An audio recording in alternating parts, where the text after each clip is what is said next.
चाहे किसान चोण मैदान च लेट कुदे आ, पर एकदम जिहड़ी बदलाव की लहर आ वो संयुक्त समाज मोर्चे के हक वगन लगी आ। वो विच एजेंडे लए गए आ, लगता कि वो पूरे होने वाले नहीं, जां ऐ कह लीए कि जिवें बाकी पार्टियां जिहड़ियां आ वो थानू लॉलीपॉप दिंदियां भरमाउंदियां या किते इस तरह ना निकले। 25,000 रुपया प्रति महीना आमदन जी यकीनी बनाती जाऊगी, एक बहुत बड़ा वादा आ और इस वादे नाल जिहड़ा पंजाब दा किसान आ वो संकट विचों बाहर भी आ सकता। भारतीय जनता पार्टी वालों भी जिहड़ा अपना संकल्प पत्र जारी किया गया, उस संकल्प पत्र विच भी किसानां नूं परोसण की गल की गई आ। पंजाब के लोग भगवंत मान नूं लैके बेभरोसगी प्रगट कर रहे आ ते दूजा ये लोग भी महसूस कर रहे हैं कि चाहे भगवंत मान नूं मुख मंत्री बना भी दिता जाए तां भी जिहड़ा रिमोट कंट्रोल है वो दिल्ली तो चलना। जे चरण सिंह चन्नी ने सचमुच ही रेत माफी नूं नत्थ पा लई हुंदी, सचमुच ही रेता जिहड़ा आ वो 22,500 रुपये फुट विकण लगदा तां उहदे भाणजे नूं ईडी ने हੱਥ नहीं सी पाउणा। डेरा सौदा साध संत राम रहीम सिंह आ जिम्मे मुआफ़ी दित्ती गई, ਉਹਦੇ ਨਾਲ ਜਿਹੜੀਆਂ ਜੁੜੀਆਂ ਖਬਰਾਂ ਅਕਾਲੀ ਦਲ ਵੱਲੋਂ ਆ ਰਹੀਆਂ ਸੀ ਨਾਂ ਤੇ ਚੱਲਦੀਆਂ, ਉਹਨਾਂ ਨੂੰ ਲੈ ਕੇ ਵੀ ਸ਼੍ਰੋਮਣੀ ਅਕਾਲੀ ਦਲ ਜਿਹੜਾ ਆ ਉਹ ਕਾਫੀ ਲੋਕਾਂ ਦੇ ਮਨੋਂ ਉਤਰਿਆ। ਜਿਸ ਖਾਈ ਵਿੱਚ ਸ਼੍ਰੋਮਣੀ ਅਕਾਲੀ ਦਲ ਡਿੱਗ ਪਿਆ ਉਸ ਖਾਈ ਵਿੱਚੋਂ ਨਿਕਲਣਾ ਬਹੁਤ ਮੁਸ਼ਕਲ ਹੈ।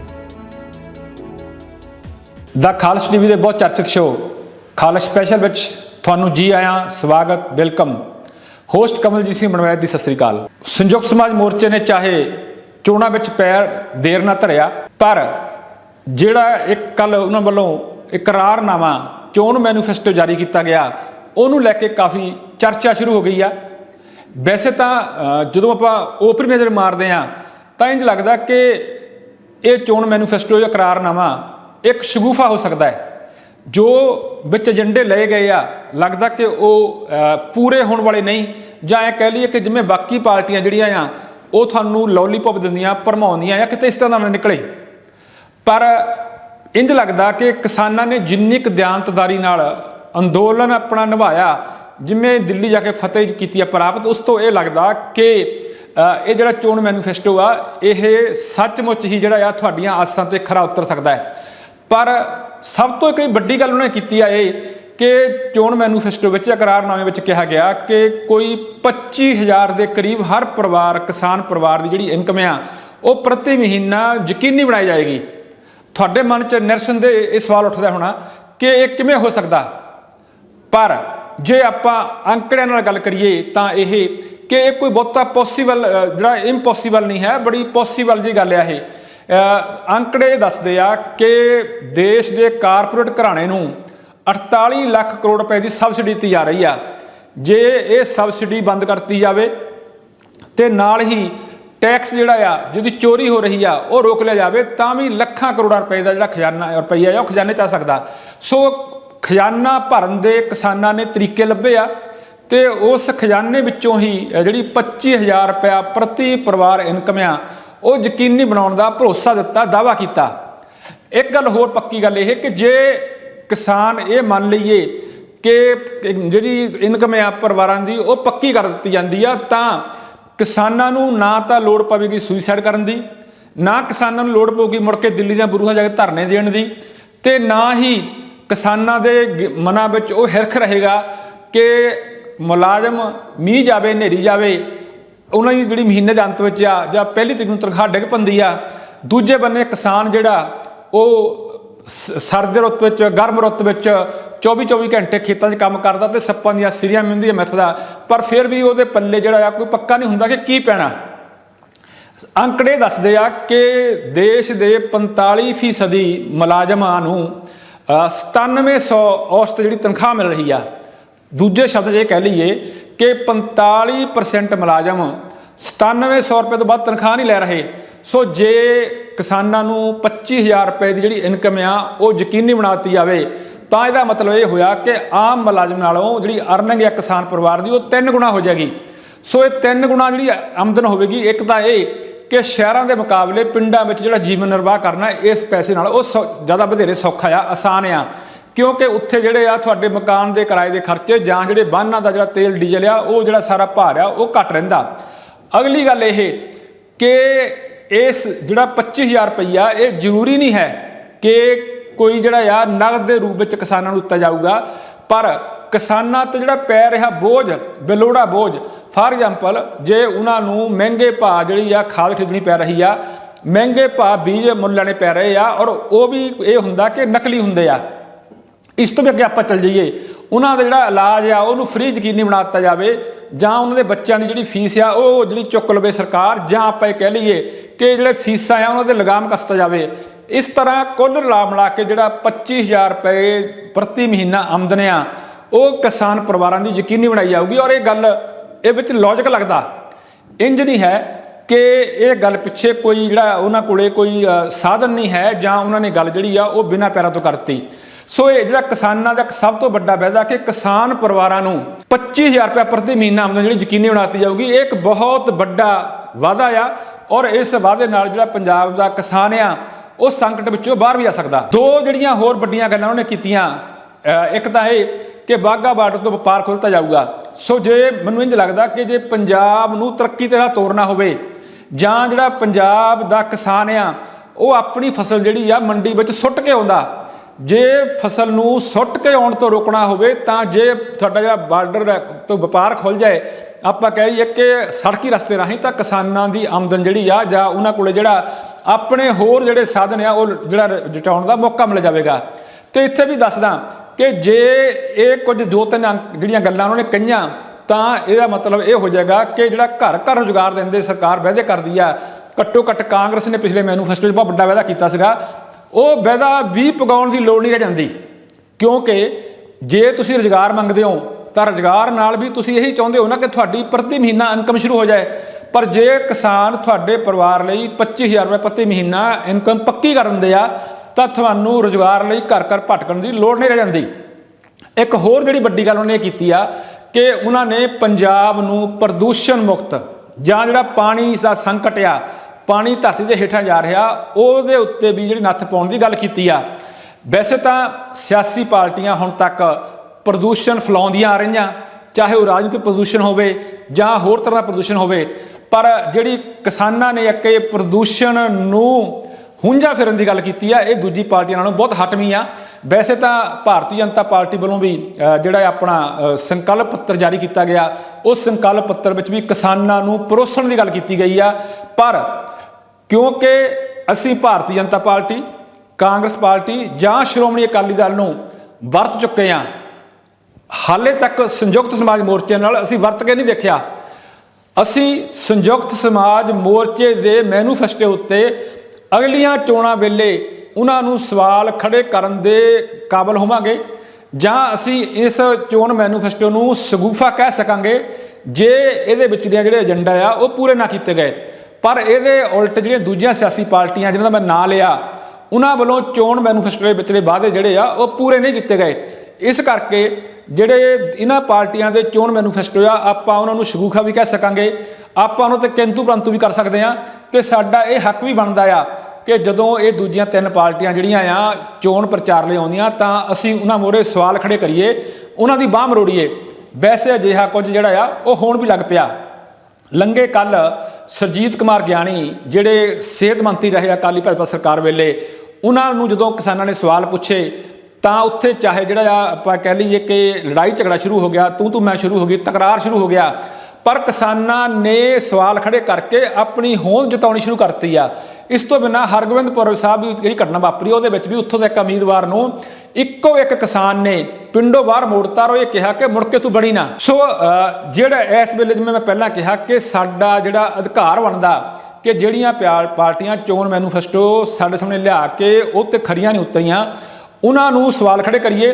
ਪਰ ਕਿਸਾਨਾਂ ਦਾ ਜਿਹੜਾ ਚੋਣ ਮੈਨੀਫੈਸਟੋ ਆ, ਇਕਰਾਰਨਾਮਾ ਆ, ਉਹਦੇ ਉੱਤੇ ਅਸੀਂ ਹਾਲ ਦੀ ਘੜੀ ਸਾਨੂੰ ਯਕੀਨ ਕਰਨਾ ਬਣੇਗਾ ਤੇ ਆਸ ਵੀ ਕਰਾਂਗੇ ਕਿ ਉਹ ਜਿਹੜੀਆਂ ਏਜੰਡੇ ਆ ਜੋ ਉਹਦੇ ਵਿੱਚ ਕਿਹਾ ਗਿਆ ਉਹ ਪੂਰਾ ਉਤਰੇ।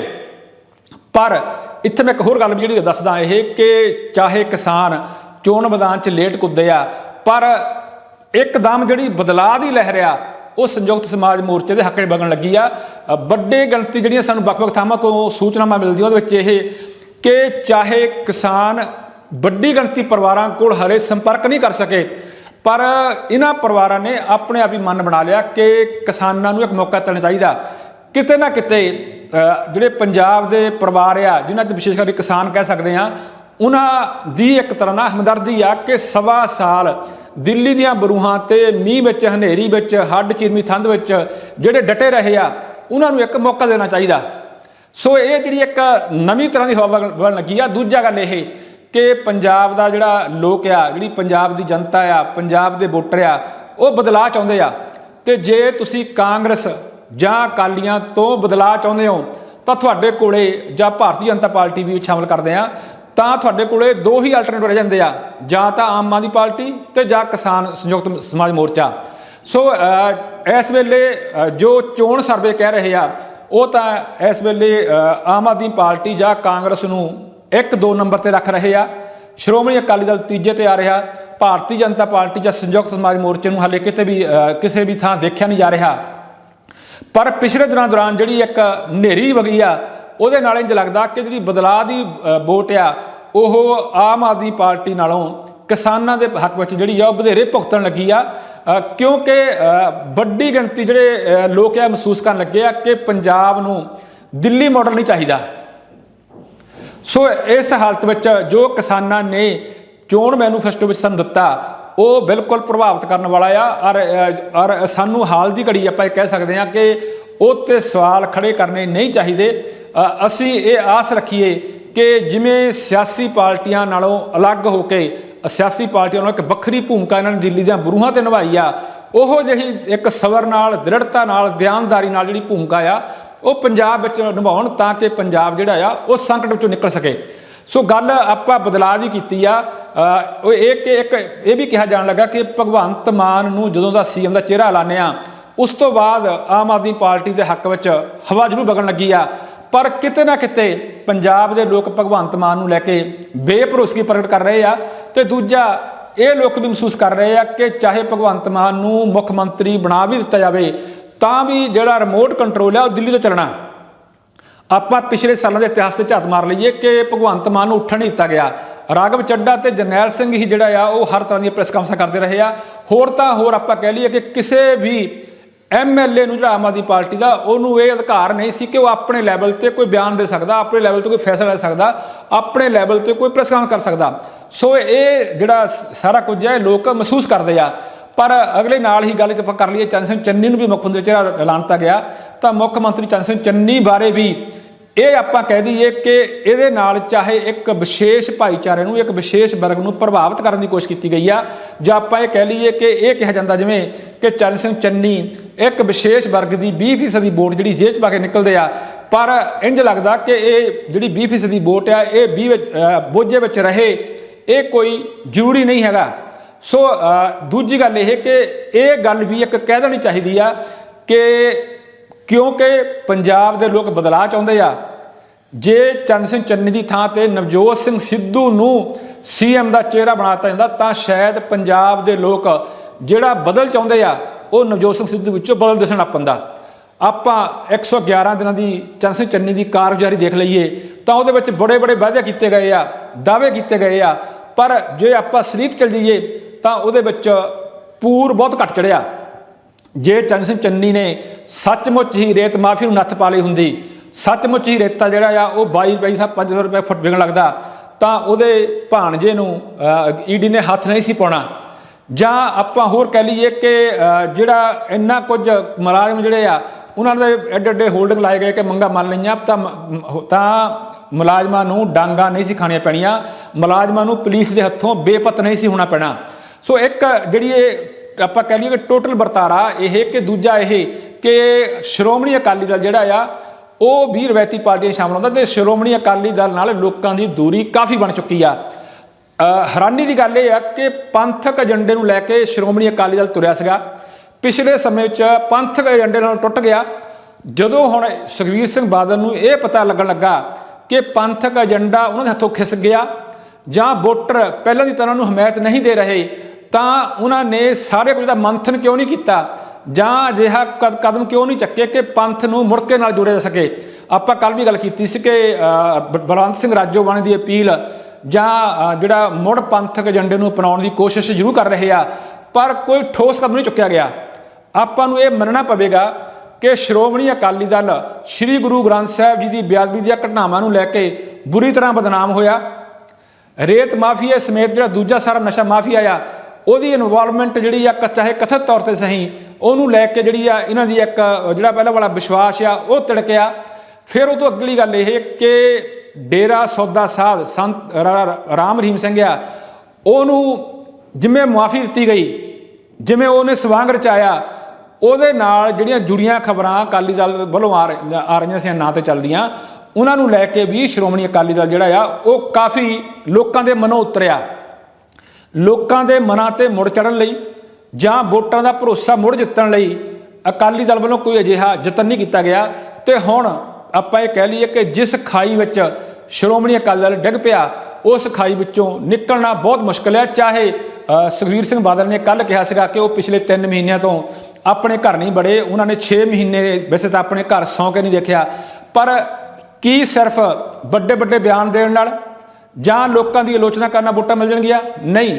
ਜੇ ਤੁਸੀਂ ਲੋਕਾਂ ਦਾ ਭਰੋਸਾ ਜਿੱਤਣਾ ਚਾਹੁੰਦੇ ਹੋ ਤਾਂ ਤੁਹਾਨੂੰ ਪੰਥਕ ਏਜੰਡਿਆਂ ਵੱਲ ਜਾਂ ਉਹ ਜਿਹੜੇ ਦਾਗ ਸਾਰੇ ਲੱਗੇ ਆ, ਚਾਹੇ ਉਹ ਡੇਰਾ ਸਾਧ ਵਾਲੇ ਹੋਣ ਜਾਂ ਸ਼੍ਰੀ ਗੁਰੂ ਗ੍ਰੰਥ ਸਾਹਿਬ ਦੀ ਬੇਅਦਬੀ ਵਾਲੇ ਹੋਣ ਜਾਂ ਜਿਹੜੇ ਨਸ਼ਿਆਂ ਦਾ ਜਿਹੜਾ ਮਾਫੀਆ ਆ ਉਹਦੇ ਨਾਲ ਜੁੜੇ ਹੋਣ, ਇਹ ਸਾਰੇ ਤੁਹਾਨੂੰ ਧੋਣੇ ਪੈਣਗੇ। ਤਦ ਹੀ ਲੋਕ ਜਿਹੜੇ ਮੁੜ ਕੇ ਤੁਹਾਨੂੰ ਅਸੈਪਟ ਕਰਨਗੇ। ਗੱਲ ਚੱਲੀ ਸੀ ਚੰਨ ਸਿੰਘ ਚੰਨੀ ਦੀ, ਪਰ ਨਾਲ ਹੀ ਕਿਉਂਕਿ ਚੰਨ ਸਿੰਘ ਚੰਨੀ ਨੇ ਇਹ ਕਿਹਾ ਕਿ ਉਹ ਪੰਜਾਬ ਨੂੰ ਜਿੱਤਣਗੇ, ਭਾਵ ਵਿਧਾਨ ਸਭਾ ਚੋਣਾਂ ਵਿੱਚ ਜਿੱਤ ਕੇ ਉਹ ਅਗਲੀ ਵਾਰ ਸਰਕਾਰ ਬਣਾਉਣਗੇ। ਪਰ ਉਹਨਾਂ ਨੇ ਜਦੋਂ ਇਹ ਐਲਾਨ ਕੀਤਾ ਸੀਗਾ ਲੁਧਿਆਣਾ ਵਿੱਚ ਤਾਂ ਉਹਨੇ ਨਾਲ ਹੀ ਕਿਹਾ ਸੀ ਕਿ ਉਹ ਆਪਣੇ ਜਾਂ ਆਪਣੀ ਵਾਈਫ ਦੇ ਨਾਂ ਤੇ ਕੋਈ ਪ੍ਰਾਪਰਟੀ ਨਹੀਂ ਖਰੀਦਣਗੇ, ਆਪਣੇ ਘਰ ਕੋਈ ਹਰਾਮ ਦਾ ਪੈਸਾ ਨਹੀਂ ਵੜਨ ਦੇਣਗੇ।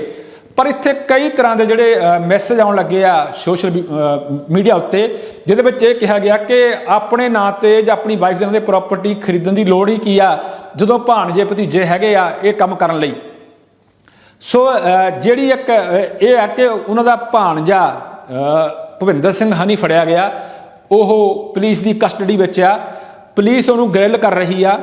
ਸੋ ਚੰਨ ਸਿੰਘ ਚੰਨੀ ਚਾਹੇ ਉਹਦੇ ਨਾਲੋਂ ਨਾਤਾ ਤੋੜ ਰਹੇ ਆ, ਪਰ ਬਾਰ-ਬਾਰ ਇਹ ਸਵਾਲ ਉੱਠਦਾ ਕਿ ਕੀ ਇੱਕ ਬੰਦਾ ਜਿਹੜਾ ਬੜਾ ਸਧਾਰਨ ਆ ਉਹਨੂੰ MLA ਦਾ ਸਟਿੱਕਰ ਮਿਲਣਾ, ਉਹਨੂੰ ਸਿਕਿਉਰਿਟੀ ਮਿਲਣੀ, ਕੀ ਇਹ ਆਮ ਵਿਅਕਤੀ ਦੇ ਭਾਣਜੇ ਦੀ ਹੀ ਹੋ ਸਕਦੀ ਆ ਪ੍ਰਾਪਤੀ?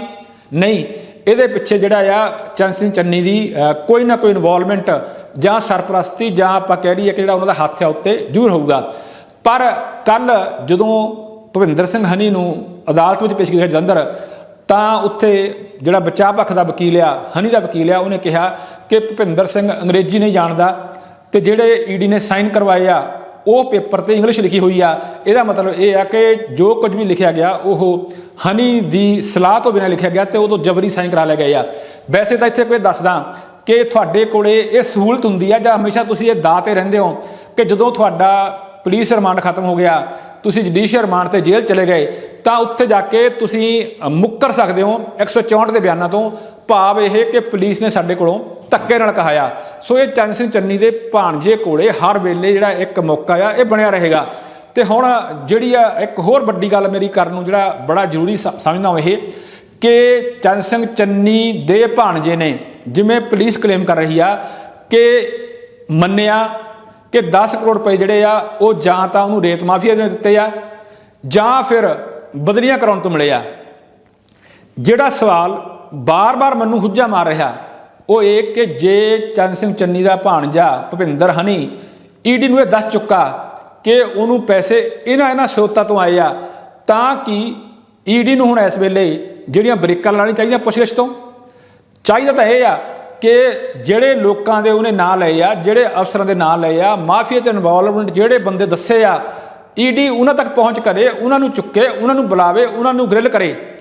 ਇੱਕ ਤਾਂ ਇਹ ਕਿ ਅੱਗੇ ਤੋਂ ਇਹਦੇ ਨਾਲ ਭ੍ਰਿਸ਼ਟਾਚਾਰ ਨੂੰ ਠੱਲ ਪੈ ਜਾਏਗੀ। ਜੇ ਅਜਿਹੇ ਅਫਸਰ ਜਿਨ੍ਹਾਂ ਦੀਆਂ ਬਦਲੀਆਂ ਕੀਤੀਆਂ ਗਈਆਂ ਪੈਸੇ ਲੈ ਕੇ, ਜਿਨ੍ਹਾਂ ਨੂੰ ਮਲਾਈਦਾਰ ਅਹੁਦੇ ਤੇ ਬਿਠਾਇਆ ਗਿਆ, ਜੇ ED ਉਹਨਾਂ ਨੂੰ ਚੁੱਕ ਲਵੇ, ਉਹਨਾਂ ਨੂੰ ਤਲਬ ਕਰ ਲਵੇ, ਤਾਂ ਬੜਾ ਕੁਝ ਸਾਹਮਣੇ ਆ ਜਾਏਗਾ ਕਿ ਉਹਨਾਂ ਕੋਲੇ ਇਹ ਪੈਸਾ ਕਿੱਥੋਂ ਆਇਆ, ਜਾਂ ਉਹਨਾਂ ਨੇ ਮਲਾਈਦਾਰ ਅਹੁਦੇ ਤੇ ਰਹਿ ਕੇ 111 ਦਿਨਾਂ ਵਿੱਚ ਹੀ ਪੈਸਾ ਕਿੰਨਾ ਕਮਾ ਲਿਆ, ਜਾਂ ਫਿਰ ਰੇਤ ਮਾਫੀਆ ਜਿਹੜਾ ਆ ਉਹਦੇ ਕਿੱਥੋਂ ਤੱਕ ਲਿੰਕ ਜੁੜੇ ਹੋਏ ਆ। ਸੋ ED ਜੇ ਚੰਨ ਸਿੰਘ ਚੰਨੀ ਦੇ ਭਾਣਜੇ ਹਨੀ ਨੂੰ ਗ੍ਰਿਲ ਕਰਨ ਤੋਂ ਬਾਅਦ ਜਾਂ ਉਹਦੇ ਕੋਲੋਂ ਕਹਾ ਕੇ ਜਾਂ ਉਹਦੇ ਮੂੰਹ 'ਚ ਪਵਾ ਕੇ ਸਾਰਾ ਕੁਝ ਸਾਹਮਣੇ ਲਿਆ ਰਹੀ ਆ, ਪਰ ਅੱਗੇ ਜਾਂਚ ਨਹੀਂ ਤੁਰਦੀ ਤਾਂ ਇਹਦੇ ਨਾਲ ਕਈ ਤਰ੍ਹਾਂ ਦੇ ਜਿਹੜੇ ਸਵਾਲ ਆ ਉਹ ਖੜੇ ਹੋਣਗੇ। ਤੇ ਨਾਲ ਹੀ ਮੈਂ ਇਹ ਵੀ ਕਹਦਾ ਕਿ ਜੇ ਅਸੀਂ ਕਹਿ ਦਈਏ ਕਿ ਸਰਕਾਰਾਂ ਸਾਨੂੰ ਭ੍ਰਿਸ਼ਟਾਚਾਰ ਮੁਕਤ ਜਿਹੜਾ ਸ਼ਾਸਨ ਦੇਣ ਦੀ ਦਾਅਵੇ ਕਰਦੀਆਂ, ਉਹਦੀ ਫੂਕ ਜਿਹੜੀ ਆ ਉਹ ਨਿਕਲੀ ਆ। ਚਾਹੀਦਾ ਹੁਣ ਇਹ ਆ ਕਿ ਜਦੋਂ ਇੱਕ ਮੌਕਾ ਲੱਗਾ ਤਾਂ ਚਾਹੀਦਾ ਇਹ ਆ ਕਿ ਕੀਤਾ ਜਾਵੇ ਕਿ ਸਾਰੇ ਦੇ ਸਾਰੇ ਤਲਬ ਕੀਤੇ ਜਾਣ, ਚਾਹੇ ਉਹ ਮਾਫੀਆ ਹੋਵੇ ਚਾਹੇ ਅਫਸਰ ਹੋਵੇ। ਵੈਸੇ ਤਾਂ ਆਪਾਂ ਇਹ ਕਹਿ ਲਈਏ ਕਿ ਜੇ ਚਰਨ ਸਿੰਘ ਚੰਨੀ ਦੇ ਭਾਣਜੇ ਵੱਲੋਂ ਜੋ ਕੁਝ ਬਿਆਨ ਦਿੱਤੇ ਗਏ ਆ ਉਹ ਸੱਚੇ ਆ ਜਾਂ ਝੂਠੇ ਆ, ਤਾਂ ਇਹ ਸਾਰਾ ਕੁਝ CCTV ਕੈਮਰੇ ਦੇਖਿਆ ਸਕਦਾ, ਕਿਉਂਕਿ ਜਿੱਥੇ ਹਨੀ ਰਹਿ ਰਿਹਾ CCTV ਕੈਮਰੇ ਉੱਥੇ ਵੀ ਲੱਗੇ ਹੋਏ ਆ, ਜਿਹੜੇ ਅਫਸਰ ਆ ਉਹਨਾਂ ਦੇ ਘਰ ਵੀ CCTV ਕੈਮਰੇ ਲੱਗੇ ਹੋਏ ਆ। ਉਹ ਸਾਰਾ ਕੁਝ ਦੇਖਿਆ ਜਾ ਸਕਦਾ ਕਿ ਕਿਸ ਦਿਨ ਦੀ ਗੱਲ ਕੀਤੀ ਗਈ ਆ, ਕਿਸ ਸਮੇਂ ਉਹ ਅਫਸਰ ਇਹਦੇ ਨਾਲ ਕਿੱਥੇ ਮਿਲਿਆ। ਇਸ ਤੋਂ ਬਿਨਾਂ ਜਿਹੜੀਆਂ ਦੋਨਾਂ ਦੇ ਫੋਨਾਂ ਦੀਆਂ ਲੋਕੇਸ਼ਨਾਂ ਆ ਉਹ ਸਾਰਾ ਕੁਝ ਉਪਲਬਧ ਹੁੰਦਾ। ਇਹ ਦੇ ਨਾਲ ਜਿਹੜਾ ਆ ਉਹ ਨਤਾਰਾ ਹੋ ਸਕਦਾ। ਇੱਕ ਤਾਂ ਚਰਨ ਸਿੰਘ ਚੰਨੀ ਦੇ ਜੋ ਕੁਝ ਉਲਝਾਂ ਲੱਗ ਰਹੀਆਂ ਉਹ ਵੀ ਇਸ ਤੋਂ ਬਾਹਰ ਨਿਕਲ ਸਕਦੇ ਆ, ਜੇ ਸਾਰੇ ਕੁਝ ਨੂੰ ਪਾਣੀ ਦਾ ਪਾਣੀ ਤੇ ਦੁੱਧ ਕਰਤਾ ਜਾਵੇ। ਸਿਰਫ ਜੋ ਕਰ ਸਕਦੀ ਆ ਤਾਂ ED, ਪਰ ED ਦੀ ਅੰਦਰੋਂ ਮਨਸ਼ਾ ਕੀ ਆ, ਜਾਂ ਇੱਕ ਜਿਹੜਾ ਇਹਦੇ ਨਾਲ ਆਪਾਂ ਗੱਲ ਕਰ ਲਈਏ ਕਿ ਮੈਨੂੰ ਇੱਕ ਮੈਸੇਜ ਜਿਹੜਾ ਆ ਉਹ ਸਾਹਮਣੇ ਆ ਰਿਹਾ। ਕਿਸੇ ਸਿਆਸੀ ਪਾਰਟੀ ਦੇ ਲੀਡਰ ਨੇ ਦੋਸ਼ ਲਾਇਆ, ਉਹਦਾ ਇਹ ਕਹਿਣਾ ਆ ਕਿ ਭਾਜਪਾ ED ਨੂੰ ਮੋਹਰੇ ਰੱਖ ਕੇ ਪੰਜਾਬ ਚੋਣਾਂ ਲੜ ਰਹੀ ਆ। ਜੇ ED ਨੇ ਇੱਥੇ ਬ੍ਰੇਕਾਂ ਲਾ ਲਈਆਂ, ਅੱਗੇ ਨਿਤਾਰਾ ਨਾ ਕੀਤਾ, ਤਾਂ ਬਿਲਕੁਲ ਜਿਹੜਾ ਲੋਕਾਂ ਦਾ ਜਾਂ ਸਿਆਸੀ ਜਿਹੜੀਆਂ ਪਾਰਟੀਆਂ ਉਹਨਾਂ ਦਾ ਇਹ ਇਲਜ਼ਾਮ ਤੁਹਾਡੇ ਦਿਲ ਨੂੰ ਜ਼ਰੂਰ ਛੂਹ ਜਾਵੇਗਾ ਕਿ ਭਾਰਤੀ ਜਨਤਾ ਪਾਰਟੀ ED ਦੇ ਸਿਰ ਤੇ ਜਾਂ ED ਨੂੰ ਮੋਹਰਾ ਬਣਾ ਕੇ ਜਿਹੜੀ ਚੋਣਾਂ ਆ ਉਹ ਲੜ ਰਹੀ ਆ। ਹੁਣ ਇੱਕ ਆਖਰੀ ਗੱਲ ਜਿਹੜੀ ਕਰਨੀ ਬੜੀ ਜ਼ਰੂਰੀ ਬਣਦੀ ਆ ਉਹ ਇਹ ਕਿ ਆਪਾਂ 2 ਦਿਨ ਪਹਿਲਾਂ ਖਾਲਸ ਸਪੈਸ਼ਲ ਵਿੱਚ ਹੀ ਤੁਹਾਡੇ ਨਾਲ ਇਹ ਚਰਚਾ ਕੀਤੀ ਸੀ ਆਪਾਂ ਕਿ ਨਵਜੋਤ ਸਿੰਘ ਸਿੱਧੂ ਜਦੋਂ ਲੁਧਿਆਣੇ ਇੱਕ ਸਮਾਗਮ ਦੌਰਾਨ ਚਰਨ ਸਿੰਘ ਚੰਨੀ ਨੂੰ ਅਨਾਉਂਸ ਕੀਤਾ ਗਿਆ ਸੀ, ਉਹਦਾ ਚਿਹਰਾ ਉੱਥੇ ਚੁੱਪ ਰਹੇ, ਉਹਨਾਂ ਨੇ ਦਲ ਬੱਟੀ ਰੱਖੀ। ਪਰ ਇਹ ਸਾਰਾ ਕੁਝ ਦੱਸਣ ਦੇ ਨਾਲ ਅਸੀਂ ਇੱਕ ਤੁਹਾਡੇ ਨਾਲ ਕਾਫੀ ਭਰੋਸੇ ਨਾਲ ਗੱਲ ਕੀਤੀ ਸੀ ਕਿ ਚਰਨਜੀਤ ਸਿੰਘ ਚੰਨੀ ਨੂੰ CM ਦਾ ਚਿਹਰਾ ਤਾਂ ਐਲਾਨ ਦਿੱਤਾ ਗਿਆ, ਪਰ ਜਿਹੜਾ ਦਰਦ ਨਵਜੋਤ ਸਿੰਘ ਸਿੱਧੂ ਨੂੰ ਦੇ ਗਿਆ ਰਾਹੁਲ ਗਾਂਧੀ, ਉਹ ਸਹਿਜੇ ਕਿਤੇ ਭੁੱਲਣ ਵਾਲਾ ਨਹੀਂ ਤੇ ਉਹ ਕਿਤੇ ਨਾ ਕਿਸੇ ਵੇਲੇ ਭੜਕ ਪੈਣਗੇ। ਆਪਾਂ ਨਾਲੇ ਵੀ ਕਿਹਾ ਸੀਗਾ ਕਿ ਪਿਛਲੇ ਮੌਕਿਆਂ ਵੇਲੇ ਨਵਜੋਤ ਸਿੰਘ ਸਿੱਧੂ ਕਿਵੇਂ ਭੜਕਦੇ ਰਹੇ ਆ। ਸੋ ਇੱਕ ਜਿਹੜੀ ਕੱਲ ਇਹਦੀ ਸ਼ੁਰੂਆਤ ਹੋ ਗਈ। ਨਵਜੋਤ ਸਿੰਘ ਸਿੱਧੂ ਦੀ ਪਤਨੀ ਡਾਕਟਰ ਨਵਜੋਤ ਕੌਰ ਨੇ ਕੱਲ ਇੱਕ ਬਿਆਨ ਦਿੱਤਾ ਜਿਹਦੇ ਵਿੱਚ ਉਹਨਾਂ ਨੇ ਇਹ ਕਿਹਾ ਕਿ ਰਾਹੁਲ ਗਾਂਧੀ ਨੂੰ ਗੁੰਮਰਾਹ ਕੀਤਾ ਗਿਆ, ਗੁੰਮਰਾਹ ਕਰਕੇ ਚਰਨ ਸਿੰਘ ਚੰਨੀ ਤੇ ਗੁਣਾ ਪੈ ਗਿਆ CM ਦੇ ਚਿਹਰੇ ਦਾ, ਜਦੋਂ ਕਿ ਉਹਨਾਂ ਦੇ ਪਤੀ ਨਵਜੋਤ ਸਿੰਘ ਸਿੱਧੂ ਜਿਹੜੇ ਆ ਉਹ ਉਮੀਦਵਾਰ ਸੀਗੇ CM ਦੇ ਇੱਕ ਕਾਬਲ ਉਮੀਦਵਾਰ। ਸੋ ਜਿਹੜੀ ਸ਼ੁਰੂਆਤ ਜੋ ਅਸੀਂ ਤੁਹਾਨੂੰ ਭਿੱਖਬਾਣੀ ਕੀਤੀ ਸੀ ਜਾਂ ਆਪਣੇ ਭਰੋਸੇ ਨਾਲ ਕਿਹਾ ਸੀਗਾ ਉਹ ਹੋ ਗਈ। ਤੇ ਮੈਂ ਇੱਥੇ ਇਹ ਵੀ ਦੱਸਦਾ ਕਿ ਪਿਛਲੇ ਸਮੇਂ ਵਿੱਚ ਜਦੋਂ ਭਾਰਤੀ ਜਨਤਾ ਪਾਰਟੀ ਵਿੱਚ ਹੁੰਦਿਆਂ ਨਵਜੋਤ ਸਿੰਘ ਸਿੱਧੂ ਦੇ ਅਕਾਲੀਆਂ ਨਾਲ ਜਿਹੜੇ ਸੰਬੰਧ ਆ ਉਹ ਤੜਕਣ ਲੱਗੇ ਸੀਗੇ, ਕੌੜੇ ਕਸੌਲੇ ਹੋਣ ਲੱਗੇ ਸੀਗੇ, ਤਦ ਵੀ ਜਿਹੜੀ ਬਗਾਵਤ ਦੀ ਸ਼ੁਰੂਆਤ ਆ ਉਹ ਡਾਕਟਰ ਨਵਜੋਤ ਕੌਰ ਨੇ ਹੀ ਕੀਤੀ ਸੀਗੀ। ਉਸ ਵੇਲੇ ਨਵਜੋਤ ਕੌਰ ਜਿਹੜੇ ਆ ਚੀਫ ਪਾਰਲੀਮੈਂਟਰੀ ਸੈਕਟਰ ਸੀਗੇ ਪੰਜਾਬ ਸਰਕਾਰ 'ਚ। ਸੋ ਜੇ ਬਿਆਨ ਚਾਹੇ ਉਹਨਾਂ ਦੀ ਪਤਨੀ ਨੇ ਦਿੱਤਾ, ਪਰ ਇਹਦੇ ਵਿੱਚ ਜਿਹੜਾ ਦਰਦ ਆ ਉਹ ਪੂਰੇ ਪਰਿਵਾਰ ਦਾ ਝਲਕਦਾ।